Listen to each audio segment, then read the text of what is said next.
والله كنت بس كنت فاكر ان المانجا فيه بس كنت ناسي خالص ان بعد المانجا هنا سواء كان بعد الاسبوع في اخر وقت خالص.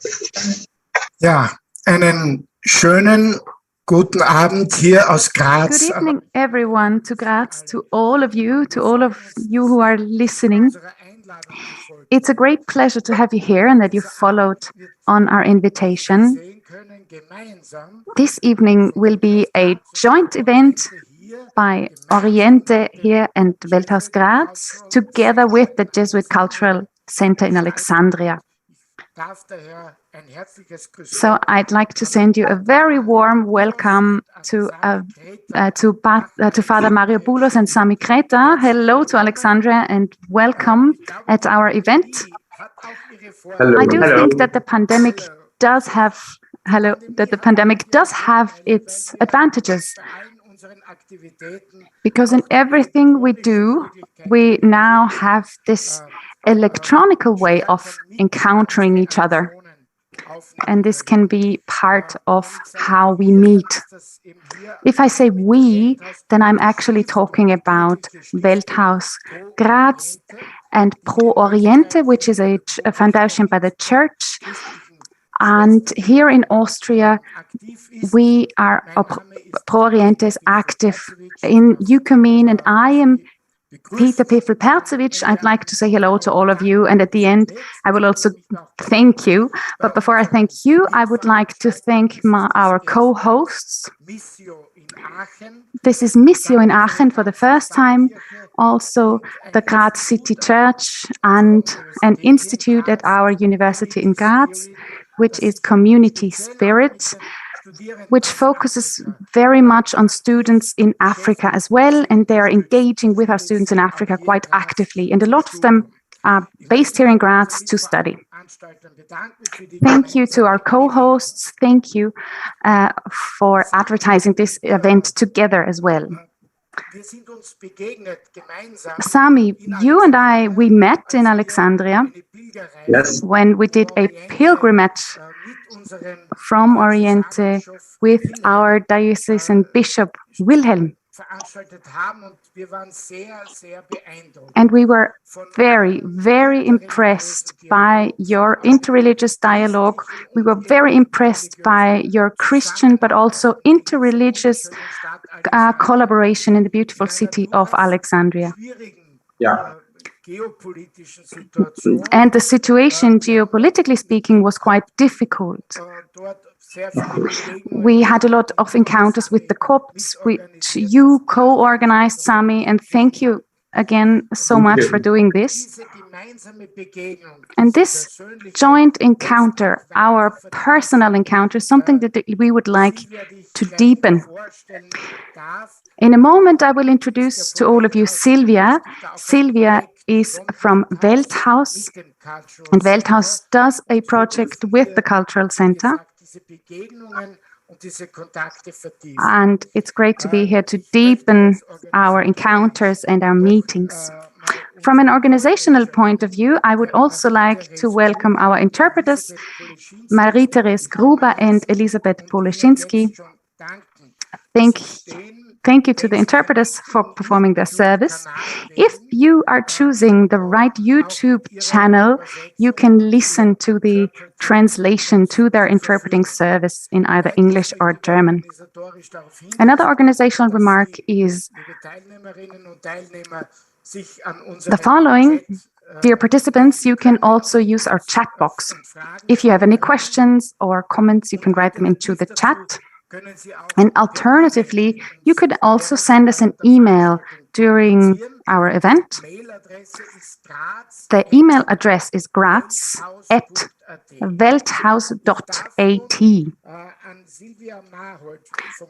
I would like to pass the floor to Silvia Mahold from Welthaus Graz, from the Diocese Graz-Seckau, and she will accompany us through the rest of the evening. Thank you, Silvia. Thank you very much, Mr. Piffel-Percevich. I would like to give you a very warm welcome as well. I am Silvia Mahold. I work for Welthaus Graz, the development policy institution of the Catholic Church in the province of Styria.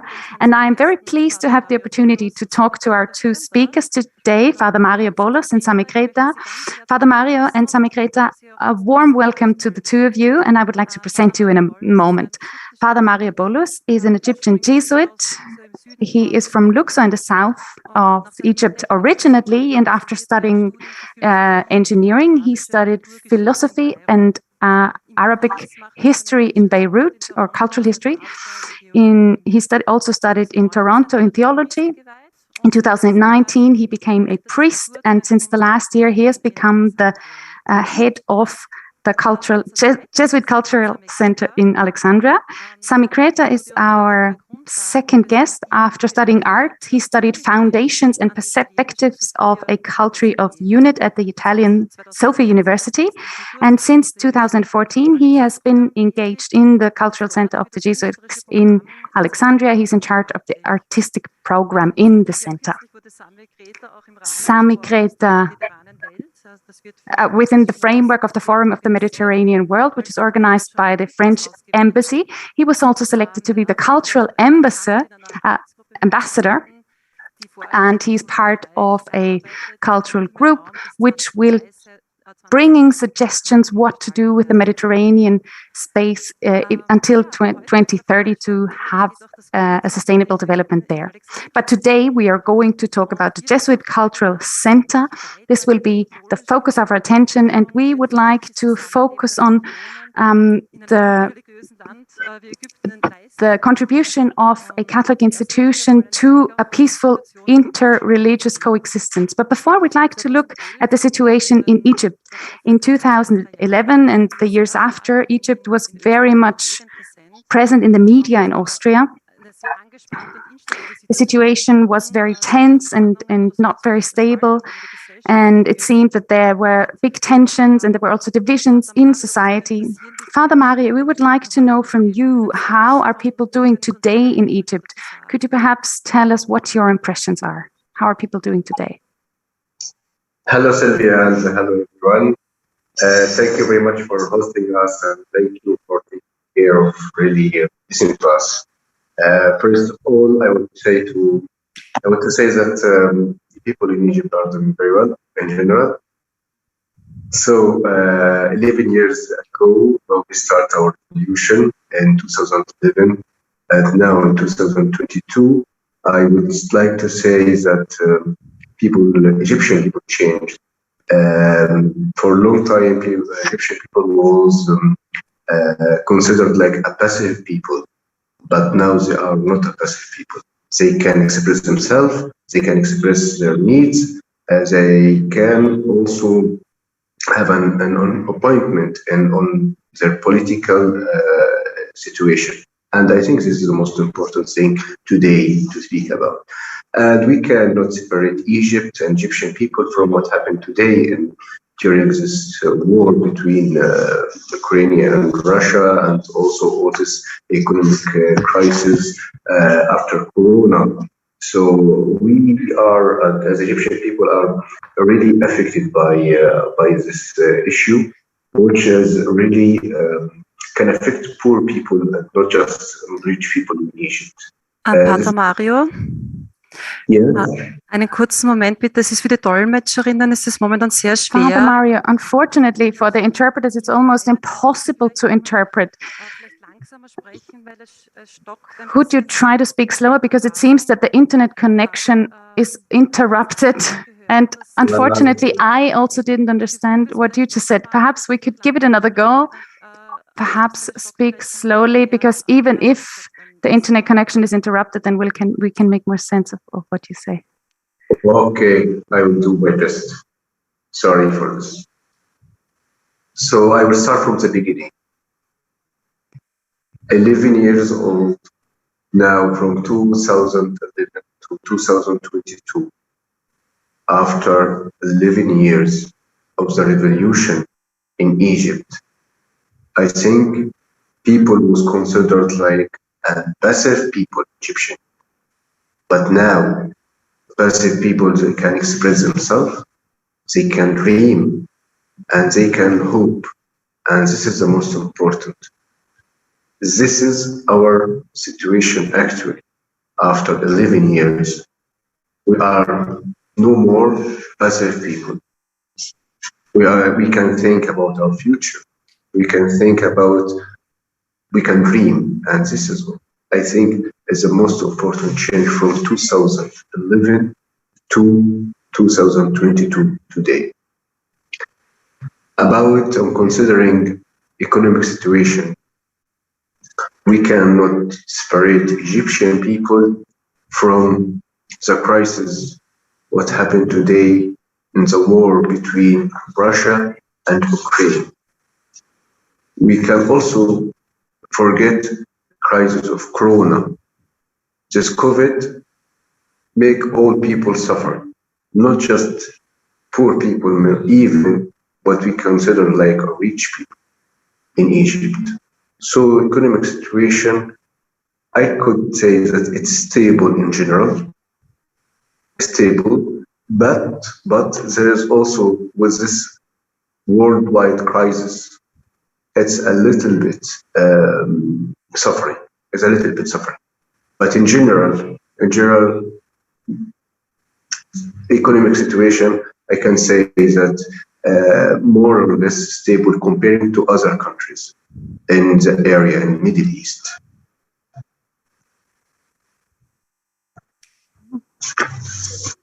Danke, Pater Mario. Sie haben es jetzt schon angesprochen, Ägypten könnte eben auch genauso betroffen sein von dem Krieg in der Ukraine. Dieser Krieg hat massive globale Auswirkungen und das hängt damit zusammen, dass seit Kriegsbeginn ja auch die Preise für Nahrungsmittel stark steigen. Und ja, sowohl Russland als auch die Ukraine sind ja wichtige Exporteure von Weizen und Ägypten ist ja auch ein Land, das ja Weizen aus dieser Region importiert.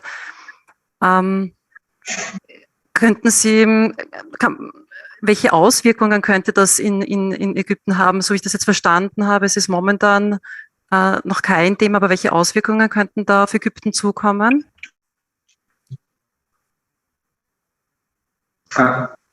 We can't hear the English translation. So the question was whether Ja, ich wiederhole nochmal die Frage. I'm going to repeat my question. Sie haben gesagt, Ägypten ist natürlich auch betroffen. You said before that Egypt cannot be separated from what is happening in Ukraine and in Russia, and it also feels the consequences from what is happening in Ukraine.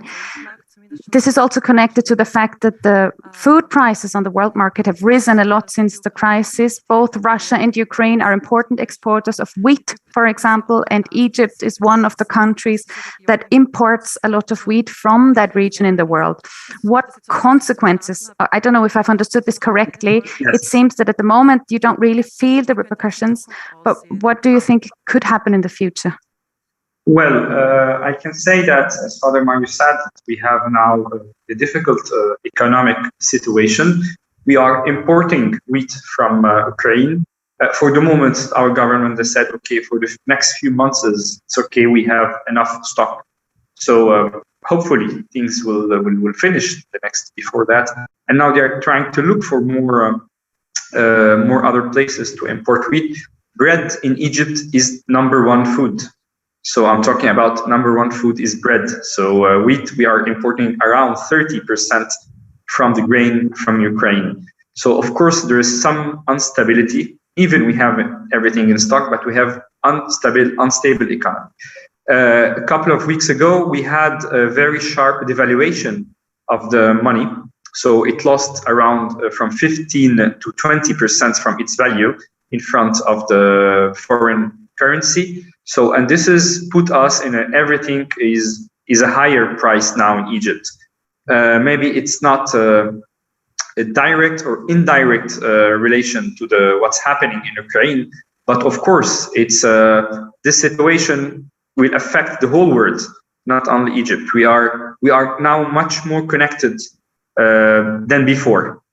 So even in Egypt, we of course we hope that things will go faster and the peace will take place in what's happening. It's not. It's much bigger than a conflict between two countries. All the other countries will be involved in a different way. So this is why we are all of us praying to end this as fast as we can. Yeah. Wir würden auch gerne einen Blick auf die junge Bevölkerung in Ägypten. What about the young people in Egypt? We'd like to focus on them as well.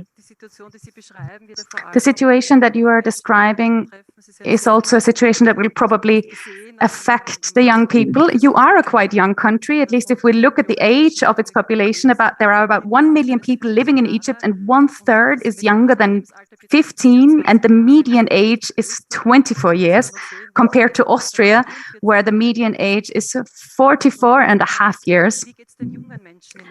How are the young people doing in Egypt today? What future prospects do they have? Well, it's a complex answer.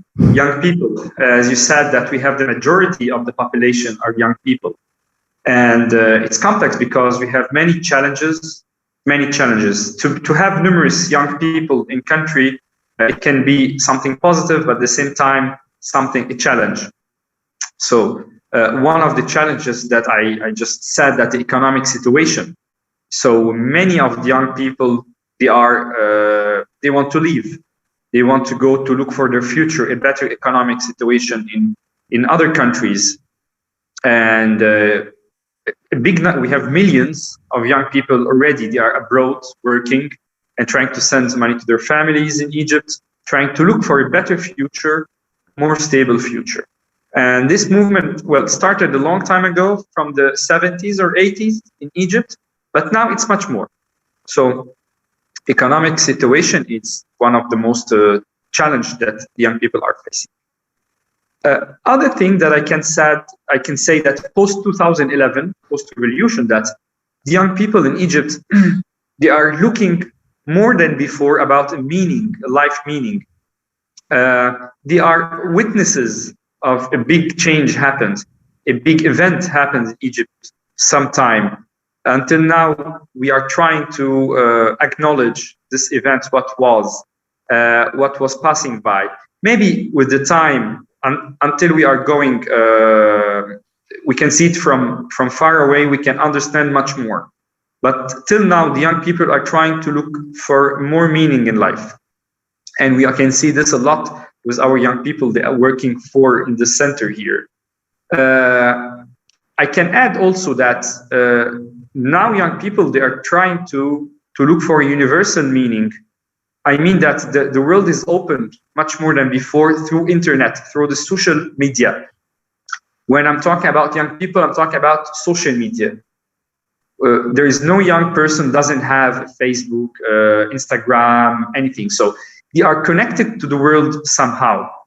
So this is also very, it's a fact that also can be very positive that the world is much more connected than before. The young people, they are connecting the people now to the world. The young people, they are connecting Egypt to the other countries, and they are building bridges of dialogue. And they are seeing new understandings of other culture. So social media play a massive role to the young people thinking and intellect. So yes, maybe we have this economic situation that it's a challenge, a big challenge. And I guess I'm talking about young people. I can't separate our situation in Egypt than the other countries around us.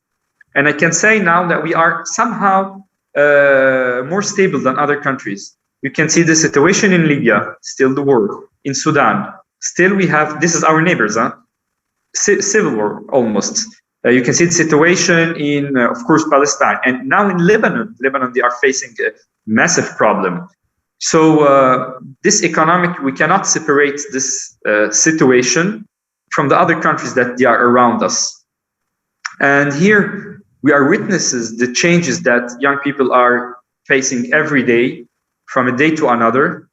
And of course, I'm still optimistic because we can also see that there is a lot of hope in the young people, despite the difficult situation, despite the problems. But there is many young people, they still have hope. they're still looking for a better future. So we are walking with them. We are walking. We'll see. Hopefully, things will go well.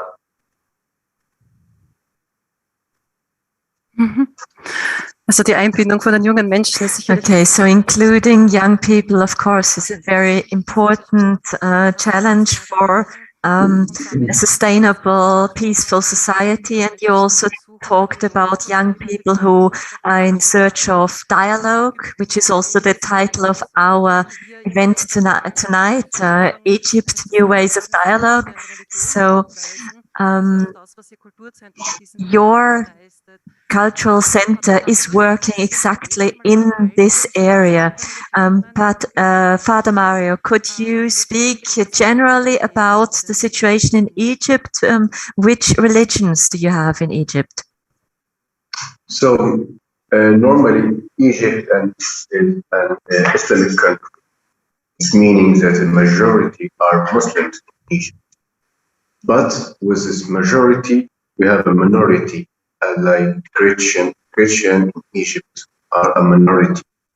And this minority, I have to mention that it's the largest community of Christian in Middle East. This minority of a Christian Egyptian is a minority in Egypt, but also it is a majority in Middle East. And Christianity in Egypt started from Coptic Orthodox, as a majority of Christians are Coptic Orthodox, related to the Coptic Orthodox Church in Egypt, in Alexandria. Then there is a Catholic Church, there is a Protestant Church, there is a Latin Church also. There is also some Oriental churches like Maronite, like Greek Orthodox, Greek Catholic, and Greek Orthodox, and all this we are minority. So, as Coptic Catholic Church, where I belong to as a Catholic, and we are minority of minority, and this is the most important. That we are minority of minority, but we can affect willingly very well in the Egyptian society. And this is most important to mention. So Islam in Egypt is a Sunni Islam. We don't have Shiite Egypt. So this is a general point of view about, and percentage of Christian in Egypt is between 5.5 to 10% of population in Egypt. No more.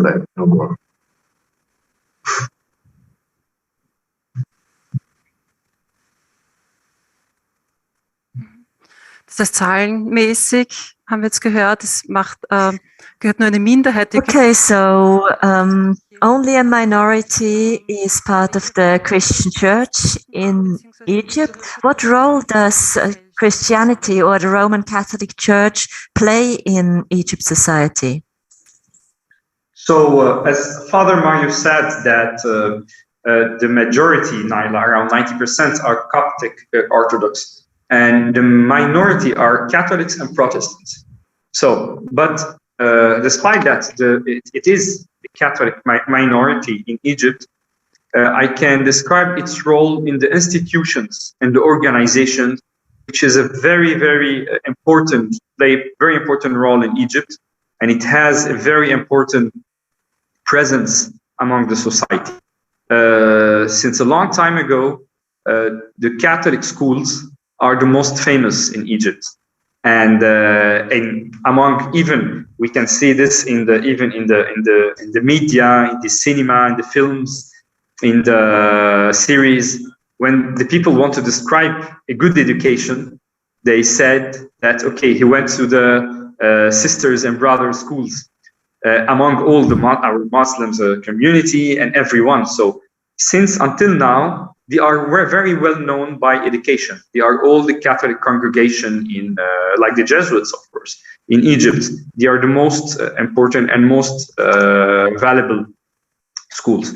Not only in education, also in health. We have a lot of Catholic hospitals They're playing a very good role in the country, and they are serving a very big amount of people. Of course, it is not for only Christians. Schools and hospitals in Egypt the public are 80 or 90% from Muslim people than Christians. So it is open for everyone. So this is how the Catholic organization institution also plays a very important role into the interdialogue and the coexistence between Muslims and Christians. Of course, we have many NGOs like the famous Caritas. Caritas Egypt is also, they have a very important presence. They are serving a lot in the health, in the refugees subject, and also in education, in many social aspects. So it's one of the biggest and most important organization, NGOs in Egypt. So the Catholic in the Egyptian society, the Catholic organizations are very well present among the organizations. And here in the center, we'll talk later about what we are doing also and how we're playing a very important role into that. So this is how I can describe the Catholic presence in Egypt. Danke, Sami. Sie haben jetzt auch schon gesagt, eine Funktion. Thank you, Sami. So you already said one task of the Catholic Church is helping peaceful coexistence. Could you maybe expand on how religions live together in Egypt? Maybe you could talk about the institutional level first, Father Mario. Could you talk about the challenges for coexistence between different religions? Actually speaking about coexistence is something most important in Egypt, because what I would like to say is that we didn't have ghettos here. We live together, all the streets and the areas, we live together. We cannot figure out who is Christian and who is Muslim when we walk on the street. In our daily life, it's so hard to describe he's Egyptian, he's a Muslim, or he's a Christian. We live together. We have the same type of life, style of life, and this is most important in our daily life. And also, I think this is a great opportunity to feel like all as Egyptian go to the same schools. We don't have school for Christian and school for Muslims, and we cannot separate in our daily life. It's so hard to separate in Egyptian. Not like other countries in the Middle East. We never ever live in ghettos or in streets separately. This is one thing. The other thing that's most important also is how to instead of just living together, educate together and thinking together. Also between church and Azhar, which present also a most important institution. We have an official, we can say, in dialogue, but also in very official events. We are together. We can exchange our ideas, especially about coexistence, meaning how to live together. Not just in theological thoughts about how to be one, but how to accept our difference. And this is the most important. Accept difference and feeling that our difference is good for creativity. And I think this the actual government working very well to prevent this situation in all Egyptian, not just institutional level.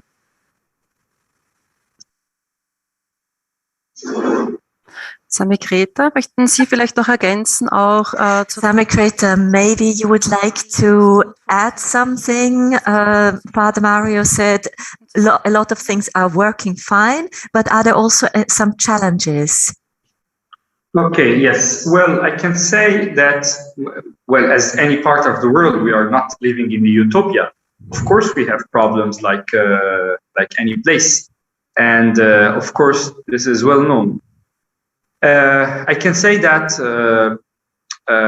we don't have big conflicts, religious conflicts. But if I go to the Egyptian cultural textile, I can say this, especially in the south of Egypt, when we go to rural places, small villages, there are more ignorance.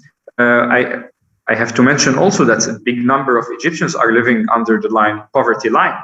So, where is poverty? Also, there is ignorance.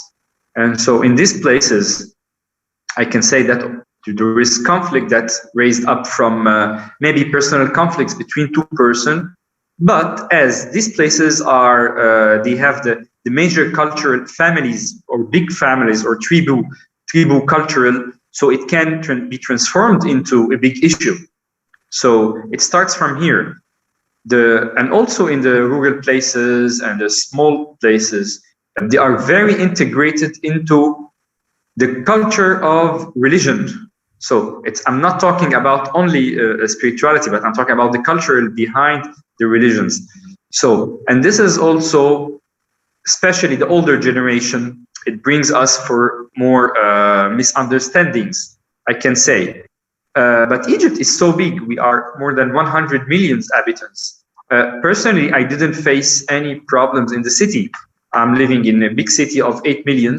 Where I live, the school I went, the people I know, most of my friends are Muslims, but I've never faced any kind of religious problems, I can say. So I can describe this. When you go into these small rural places, neglected spaces, marginalized, you can find the problem of religions, maybe. And I always say that if we develop these places, if this place is developed, they have a better economy, better chances for work, a better education. I think automatically these kinds of problem will disappear, because it's very different from the big cities to the small cities. Now I can say that we have a better situation than before, especially the last maybe 5 years. I think it's one of the best now relation institutionally between the state, the country, and the church. 3 years ago, the state they built the biggest church in Egypt. It's a cathedral. It has been built by the states, by the governments, and this is very new to Egypt. Not before, the churches were built by the donations of the people and everything, but now we have this. This new things, and not only now we can say more space for the people. Also, a couple of months ago, one of the highest position, it's the court, the judge of the institutional court. This is a very sensitive and a very high position. Now it has been a Christian has been chosen for this position. And it was impossible 10 years ago or 15 years ago. So we can say that in comparison by the past, the situation are going well. Of course, we're still on the way. We're still learning from each other. We need more courage also to face and to open the questions about more questions, but simply that we are taking small steps, but sure, slow, but also sure. And I think we are going on the right way. I can add that also young people are leading to this with the openness to the world, with the openness to the diversity and the inclusion, the culture of inclusion and diversity. It brings us more positive aspects to this relation between Muslims and Christians. Das heißt, Ägypten erlebt da eine positive Entwicklung auch. So Egypt is living a positive development at the moment. So a few years ago, we often heard about terrible terrorist attacks on Christian churches as well as mosques. In Austria, we don't hear a lot about terrorist attacks anymore now. Has the situation become better in that respect? Yes, I can say that yes, really, security is more and more stable. Situation is more and more stable. We don't know the future. We don't know what will happen. But I have to mention that the visit of Pope Francis, because the last visit of Pope Francis to Egypt, it was 1 week after a very touristic accident in 2018, and it was a peaceful moment, really. It was a moment of reconciliation. It was really a visit to give hope to Egyptian people. Because I think, if I remember, there is some point of view saying that Pope Francis shouldn't come to Egypt, it's not safety, and he came. Lately he came, and I think it's the most important to say the situation in Egypt is really stable. Security is really stable, but that's what I said. I'm very optimistic, but also I cannot figure out what will happen in the future. But I'm sure until now that everything is under control. I think also question of education, question of how to coexist and how to live together, which the government is doing today. It's something very good. It's something very good to reduce this wave of hate of different, or to reduce wave of hate each other, but living together. I think this is the most important. I can add something. I can also add something about this, that the situation, of course, until now, we have, we can say, groups of people, fanatic people, and until now it exists. Until now, they are, I mean, everywhere. They are maybe, they are not seen as before, but it exists. And this problem cannot be gone in 1 year or 2 years or 3 years. I think it will need a generation to change the way of thinking. Since the 70s, I can say, the 70s, I can say, with all this movement started, the fanatics movement started, it will need a lot of time to change it. So it's not only about a power to close this file by power, but it's about a whole development of the country. So the time we need for development, this is the time we need that to end all this question of terrorism.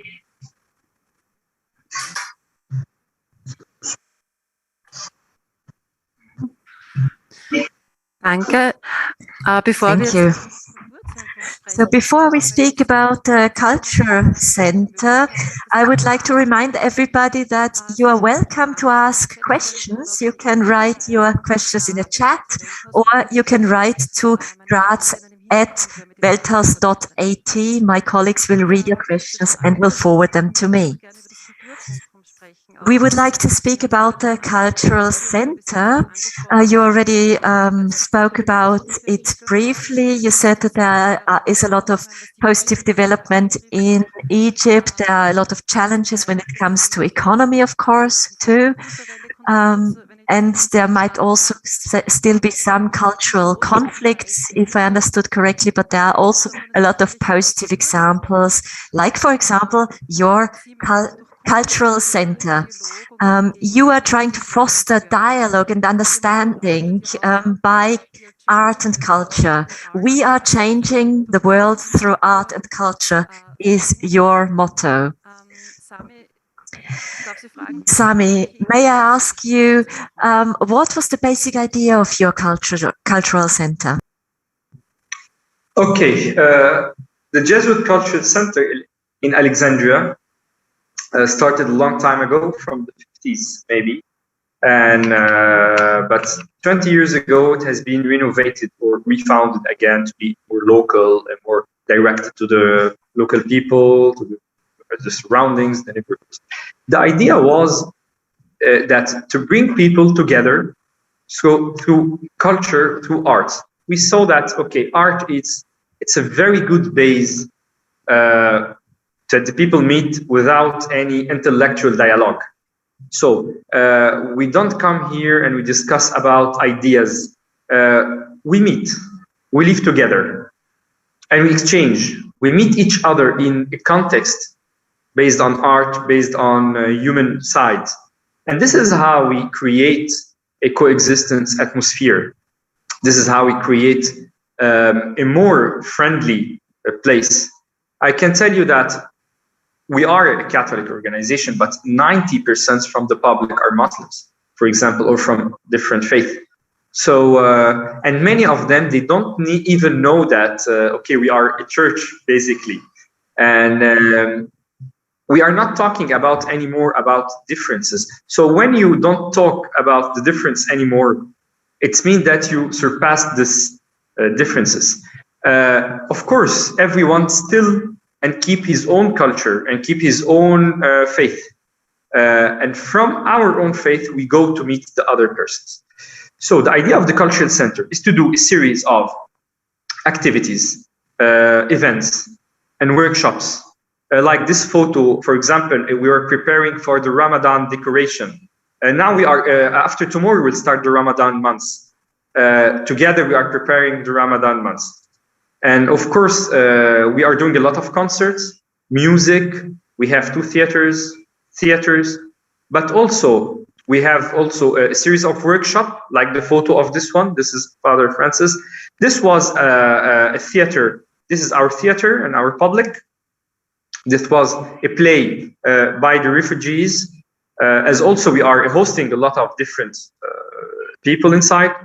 And this was a music workshop. And you can say the differences between the people I meet.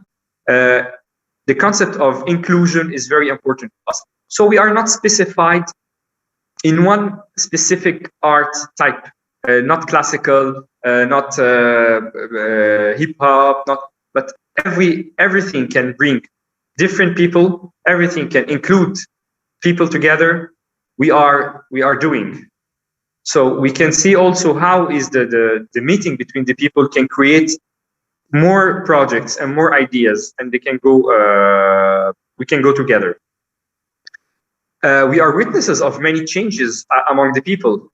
Many people, sometimes they come with their own idea, sometimes a very tight idea about the world, about the other person, about the other culture. But when we go together on this way, when we walk together, we start to discover the other. We don't need to convince anyone with our identity. The culture is not here to convince people that there is a way better than another, but to understand that everyone has his own way, but we can all meet together somehow. So this is the idea, the basic idea around the Cultural Center, and how with courage we can open the doors widely.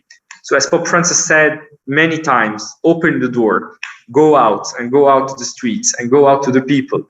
So this is what we're trying to do, simply to do, to just open the doors and let the people come with their ideas also and to meet them. So this is how we are trying to do.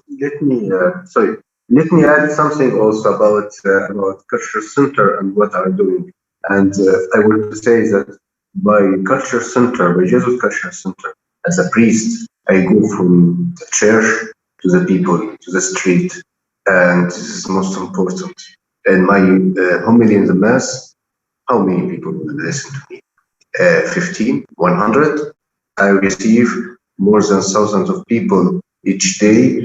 By art, by living together, by this coexisting, we can change the world. And I think we can live together by this.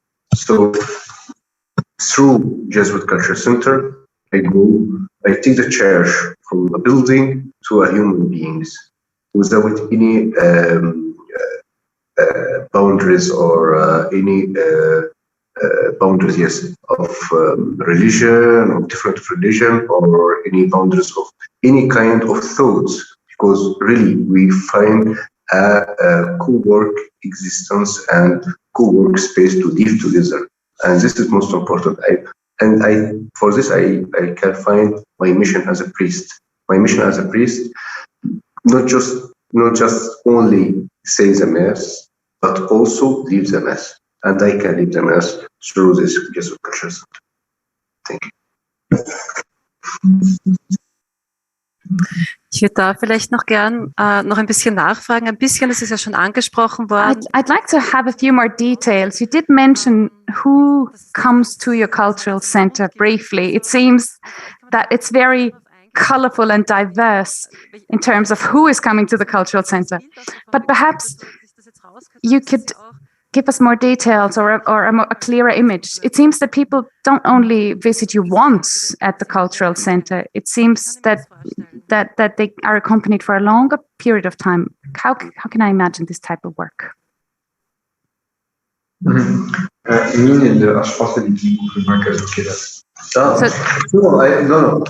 I will start with something most important that our cultural center can receive from Prince Charles to anyone else. Prince Charles, we received him last November, and it was a great moment because really it's some kind of somehow how to appreciate our work and how really our work can be a witness of that we can believe in it. And this is most important. And he sent us lately a message that he said he didn't spend more time in GCC and Jesuit Cultural Center. And this is kind of start by people who just really come to Jesuit Cultural Center to visit us, but also we work with a lot of people. We work with Egyptians, many kind of Egyptians. We with many background of faith, so you can find really all like a garden, really of people with their difference, with their flowers, like flowers in the garden, with their difference in which sometimes their custom can be understand their religion somehow. So also we receive refugees, and refugees there is in Alexandria a lot of refugees, Syrian, Iraqi, from Yemen and from Sudan. And we last week we had a performance that show the custom of marriage in Sudan. So by this performance, we can also live in Sudan for 1 hour and a half. We left to Sudan in Jesuit Cultural Center. And the Egyptian people can understand how Sudanese people make marriage and all our myths about marriage, for example, in Sudanese culture. Really, it's like you didn't come to Alexandria Jesuit Cultural Center. You come to a hub, and from this hub you can see some French people, because we have the French community here, come and play music. German people come sometimes who live here in Alexandria, working with the center, with the Institut, come here and gather thinking and make a meeting in our cafeteria area. Many people really, and all of people, each one feel like this cultural center is his home. He feel comfort, and I think this is a very, very good background.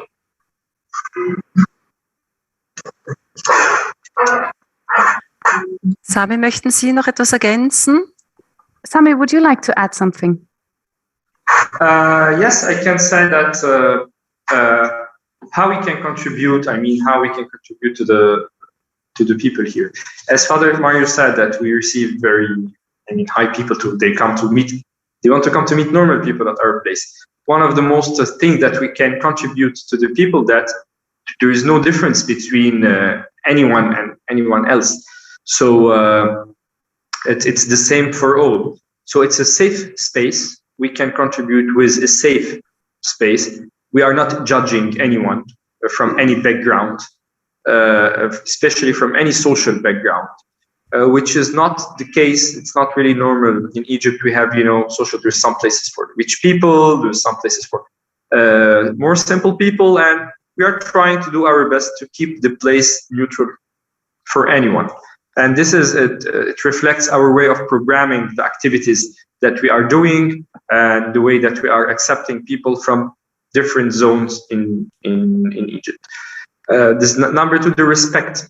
We are trying to respect the people, respect the cultures also, and to give space for the people to express their culture, to express themselves through the programs, through themselves, through the ideas and the dialogue between us.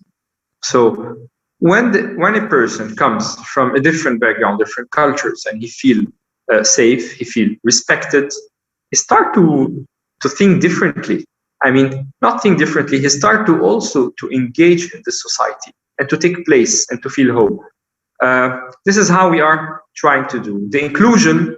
Also, as a third point, I can say, okay, we said that if we are concentrated of one activity, one kind of activity, one language, we cannot apply the inclusion. So we need that all parts of the society can join or can take a place. So we're doing now, when I'm talking to you, we have a concert running in the theater. So, and this is a concert for a rock Egyptian band, for example. A couple of days ago, we have a classical concert.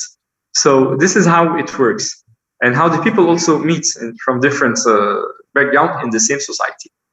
Of course, beside all of this, we are giving the people a lot of, beside artistic workshops, many social workshops about psychology, and we're doing retreats also. And the new things that we are doing retreats, not the classical Ignatian or retreats, Jesuit retreats, but also retreats for Muslims and Christians to meditate their lives based on the Ignatian way, but it's open for everyone.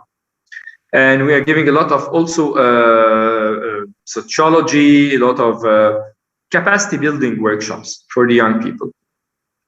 So this is how we can see the world. This is our contribution to the society, how we can develop to do our way, our part in developing the society, and to create a safe space to people to create a different type of dialogue without maybe talking about theology. Maybe it's okay, but it's not our also specialization, but with living together, with living every day, with accepting the other, respecting and hearing each other, we can create a better society.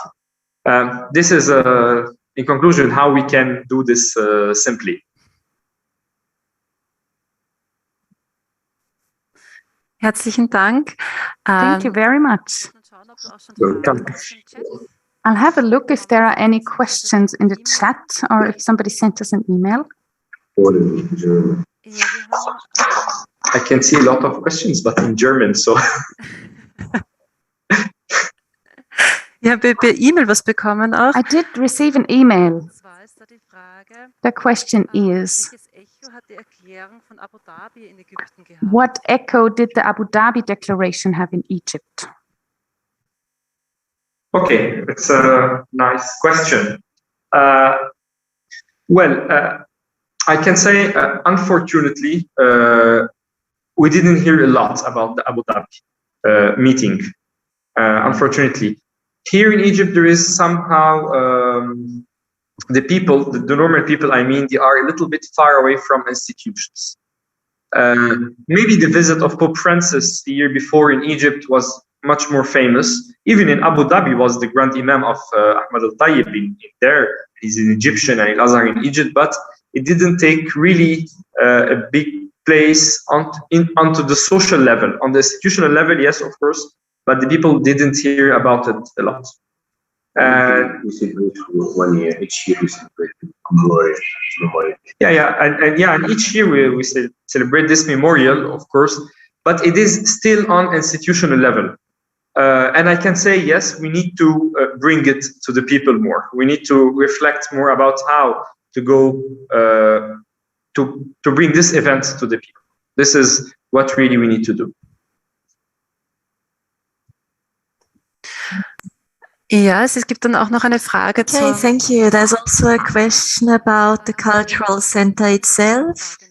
How do people see the center in the town? Are there other similar institutions? A unique one. A unique one because, not because I'm a director, but a unique one because we had big space, and this space really can receive many people in the same time. So we can, for example, have a mass in the church, and at the same time we have a performance in the theater, and we have another theater, a classical theater, which could be also received to people, and each one can feel at home, and this is most important. Each one can feel at home. Well, I can add something very funny that sometimes people, they don't understand why we are doing this. And sometimes the Christian people themselves, the Catholic community, they don't, of course, not all of them, but they don't understand why you are doing this, why you are doing activities for everyone, not for the parish, not for the community, not for the... So it depends who sees this. And of course, the young people also, as I said, they see it as a space for expression, a space to exchange. So it's different who is seeing this. But until you enter inside, until you get involved in one of the activities, everything is changing. Now you understand what about this place and the founders, what ideas they've got at the beginning.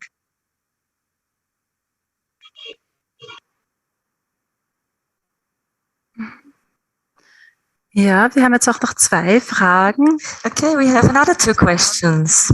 Bezieht sich auch wieder auf das Kulturzentrum, und zwar auf die Frauen, die das Kulturzentrum in The women who are in the cultural, who come to the cultural center.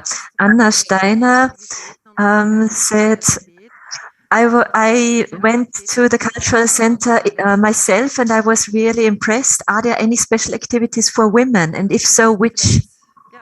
Machen wir zuerst die erste Frage, genau. So if you could maybe ask this question, answer this question first. Yes, women.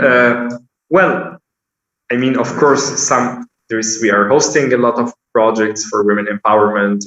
Especially, we need this in the Egyptian society, Oriental society. But at the end, I can say we don't organize any special events for women. We don't separate. So we don't designing programs for women, but I can tell you that more than 70% from the public are women in our place. And from the teamwork, more than 50% from the teamwork, they are women. So at the end, I mean, even we are not designing something special for women, but it's a way not to separate this.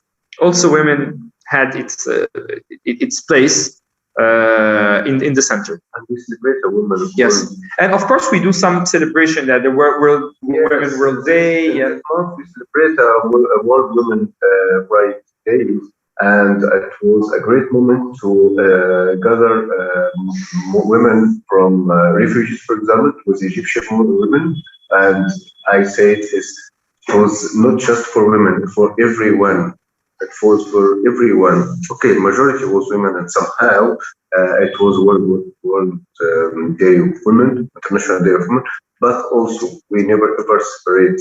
And I think it's most important also to say and to mention that in the Jesuit Cultural Center we have some formation about gender and all this question, because this is new questions in Egypt, and we can figure out this as we start to develop these questions for all Egyptian.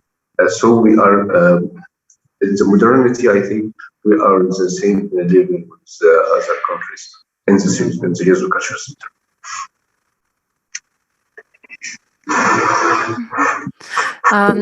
Ich würde die zweite Frage zu den Frauen, zu the second question about the situation of women in Egypt is directly about the cultural center. Do you also experience hostilities in your work? Sorry, again, experience what? Hostilities. Hostility, well, I think that, of course, we have problems like any other place. We have tenses, we have conflicts, of course. But I think that at the end, at the measure, when we see the big image, time later, we forgot this and we still remind the good things. So we are not in a utopia. We are not in a place without problems. Of course, we have problems. We have problems between the people. We have problems of misunderstanding. We have problems of jealousy. We have everything, and hostility, of course. But as I told you, that we have much more on the other side that can empower us, that give us hope to continue the same work, and give us hope to open new ways of thinking and new vision to the things. We are trying to resolve problems as much as we can with the ethics, with our values, with our understanding. But of course, there is some questions remains without answers. And maybe time will be the best things to answer for us for these questions. So yes, we are a part of the world. We are a part of everywhere. We are just trying to change it. So that's what we're trying simply how to live. And also I can add something about this, because if we can speak about kingdom of God, so there is an anti-kingdom. To understand the kingdom of God, we have to realize that there is so without this solid, sometimes we can understand reconciliation, and we cannot figure out the light. Einen Moment, Pater Mario. Just a moment, please. We cannot hear you very well.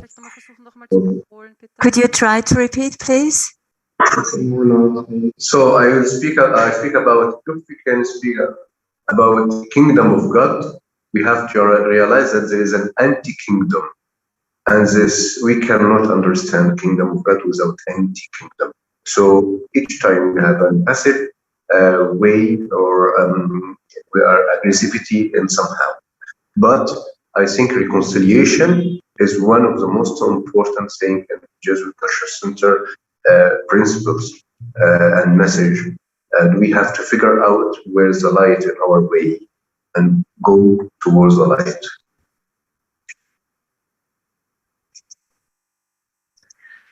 Ja, es ist jetzt auch noch eine weitere Frage kommen, wieder zum Zentrum selber auch. Another question about your cultural center. You talked about Prince Charles coming to visit.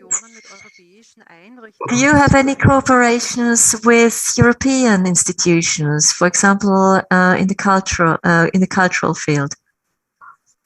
Yes, with the EU we have a long history, very positive history.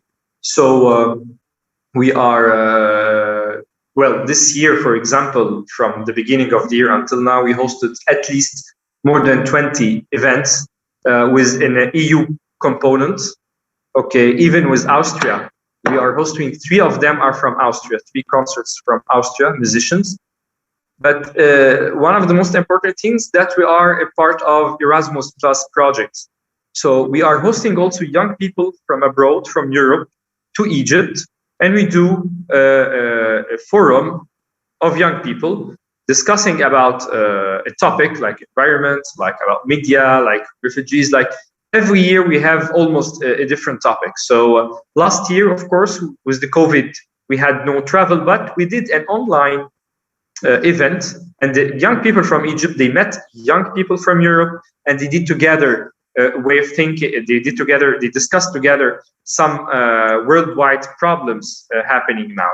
This year, hopefully, in the months of May, we'll have another encounter between both young people from Europe and Middle East, and also we send young people to this kind of project. So this is one of the most important, I can say, effective collaboration between EU and Egypt.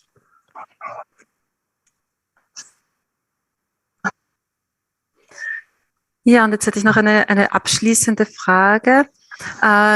Well, one last question. I've already said that there's a second question about women, and this is about life in Egypt. It's for women. Father Mario and Sami Creta, what do you think in the last few years, since 2011, has anything changed for women in Egypt? Yes. And if so, what? Yes, a lot of a lot of things changed from women, which politically, for example, women became a governor, which never ever was before. So we can figure out women, and sometimes also Christian women, as double difficult. A governor for one cities of one governor in Egypt. Also, we can figure out women everywhere in all this institutional, governmental, official state or something like this. So politically, women had their right lately in Egypt. And also, we can also figure out that a lot of official program for women, governmental program for women in all kind of, for example, for mothers or for young people, young girls, all this kind of thing.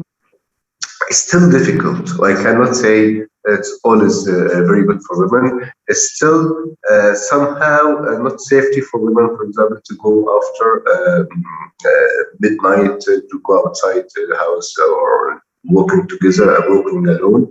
Yeah, I can say that somehow it's not safety. You have to be a group of women that must be much better than individually. But the situation is much better than before. Yes, I can say that women in Egypt are more independent than before. Not until now, it's not like Europe, for example, until now, but it's much more independent. I can relate this to the economy, for example. Now women are economically more independent than before, more decision maker. She can make decisions. The laws in Egypt has changed somehow for the better. We can say still we need more change. We need more courage to go faster. But you can't change a whole society from a day to another, you know. And also where women are taking part, sure, but slowly but sure, we can say. But of course, it's different from a big city to a small town village in the south. It is very wide and very different. But I can say that, yes, we had some positive changes, but still we need more, of course.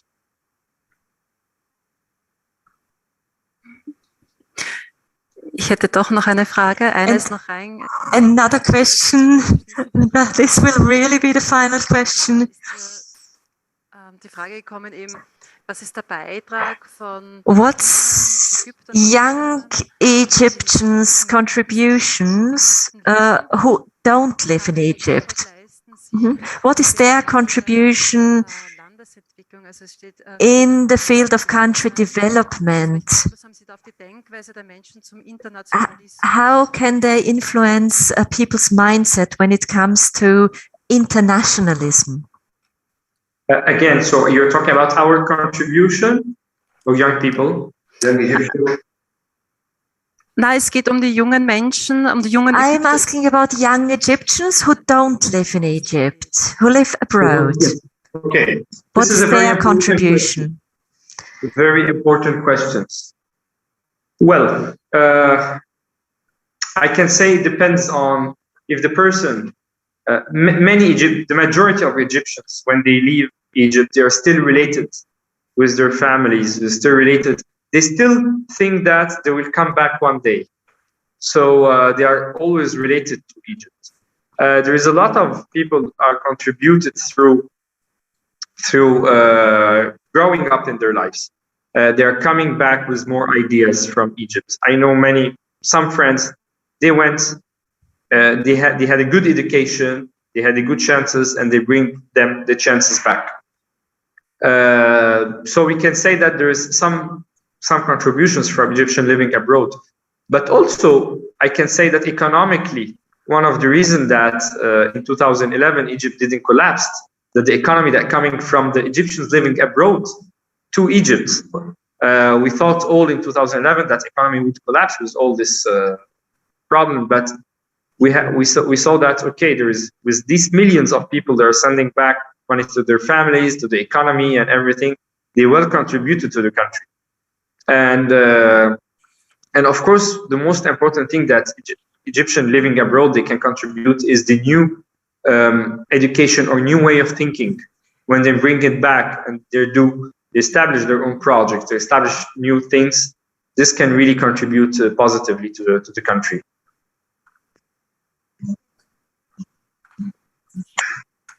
Ja, herzlichen Dank.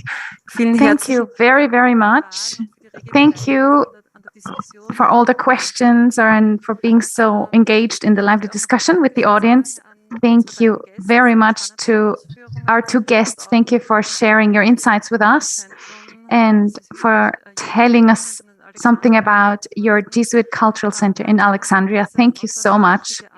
Thank you for this very important work that you're doing.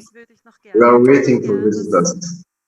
We're waiting you again, and also thank you for everyone. Thank you for Welthaus for our collaboration together, which is really, really precious. That encouraged us a lot in our activities, and we could spread more activities and to spread this message to everyone.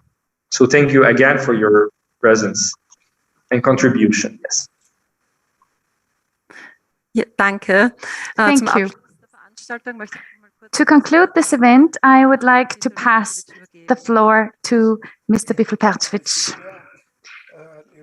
Dear Silvia, dear Father Mario, dear Sami, thank you so very much.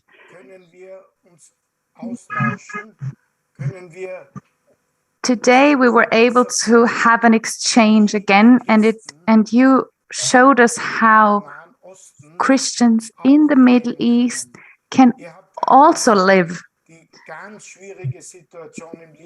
You commented this very difficult situation in the Lebanon or in Israel.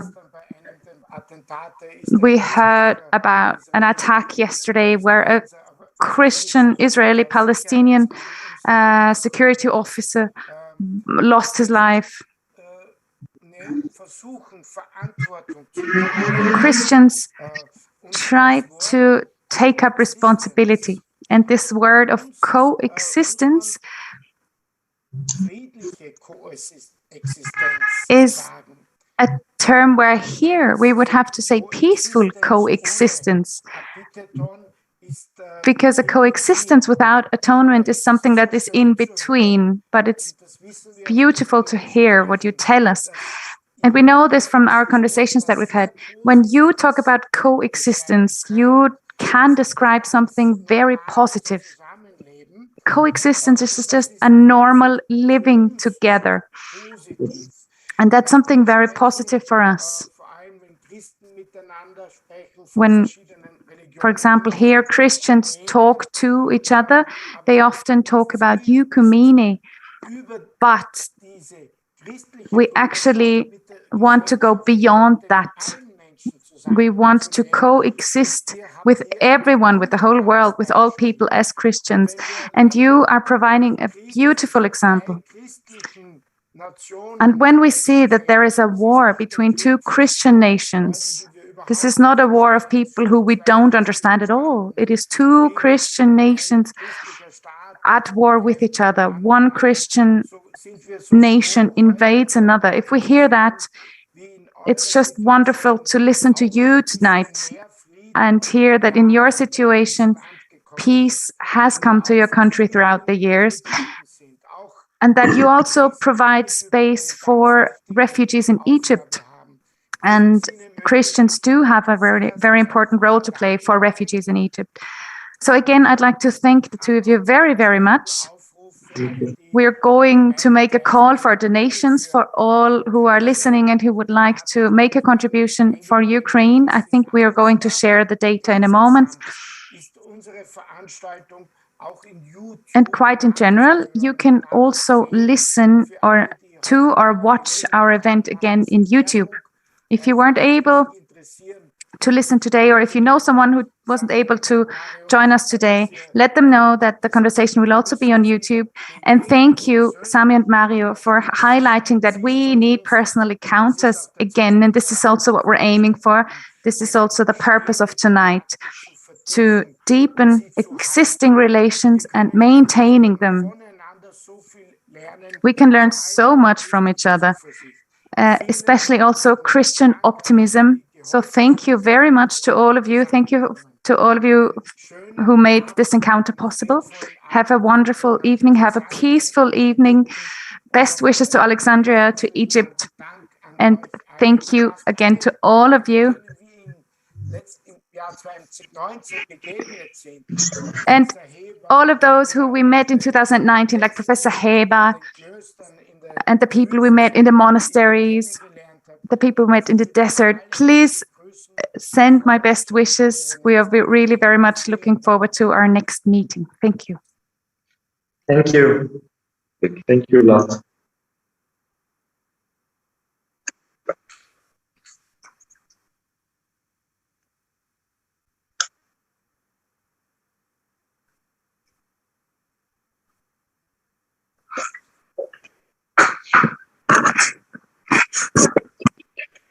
Thank you.